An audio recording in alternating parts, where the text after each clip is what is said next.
Is advertising still a viable, good place for creative talent? I hope so. I definitely hope so, but it's the only reason I'm in this business. I think the day that this business stops being a talent magnet will be the day that this business will disappear. I think it's a business that has just evolved, and the creative minds have to navigate in a different way, but it's pure talent. That's basically what we need. What's your counter argument to the notion that advertising agencies have become merely vendors? It is true that some agencies are becoming that. And I would say, and probably sounds a bit arrogant, but some of them it's their own fault. Because that's the way they address the clients, that's the way they approach the clients, and that's the way they work with them. Mm-hmm. I think in order to step out of that box. So how do you define brand in a digital world? I think brand is something that lives with you in these days. Brand is not something that impacts you. Brand is something you have an intimate relationship with. That becomes a brand.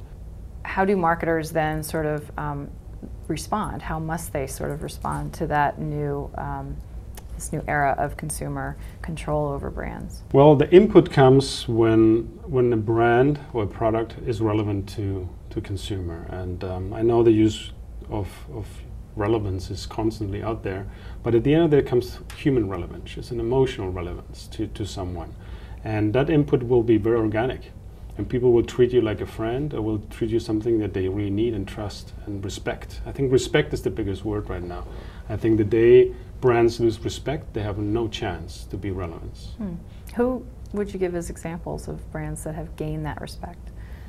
Well, there's always the obvious one, which is Apple, but I mean, there are many others. I think you go to Netflix, to Zipcars, and you see how people really touch the very common sense and something that's very relevant in their lives, talking with honesty, with clarity, and handing over the brand to them.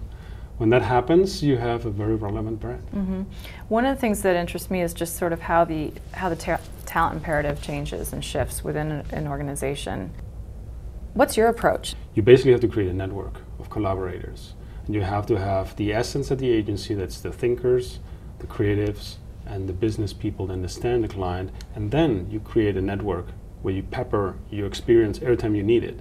I think the refreshment of your talent source is going to be the future of this business. So I think the larger the agency, the more people you can hire, but the smaller it is, the more it becomes a networking approach. Mm-hmm. And since we're living in an era of collaboration, you have to be a way that you can have these people interacting in your process instead of you impacting their talent. So you have to have a very open-minded and I would say sensitive to collaboration process. I know crowdsourcing, for example, was quite a concept year and a half back. Right. How has that evolved, and is this sort of in line with what you're talking about? It comes down again to become an agency that is a talent magnet, where people want to come to work with you. Mm-hmm. It's a people business, no matter what you do. You can put whatever process and frame around it, but at the end of the day, you have to be able to attract the right talent in the right moment for the right project. Mm-hmm. What right now do you think marketers need to be prioritizing and paying attention to as they seek to build their brands globally? I think what people have to keep in mind is they have to have a reason why they exist. And more than saying how and what they do, they should say why they exist. And I think a mission will travel much easier around the globe than a corporate identity or a TV spot that worked well in France and you have to translate it in Japan. So how will we remember 2012 as we move into that year? Sort of what will be the three defining trends in marketing and advertising that you see? I think 2012 is over already. I think we have to think about 2013 already.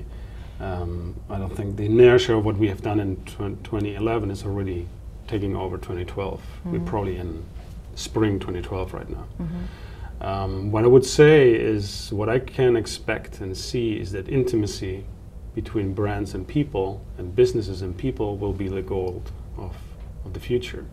So whatever tool you use to underscore, elevate intimacy between brands and people and business and people will be welcome, and it will be the right tool to be used.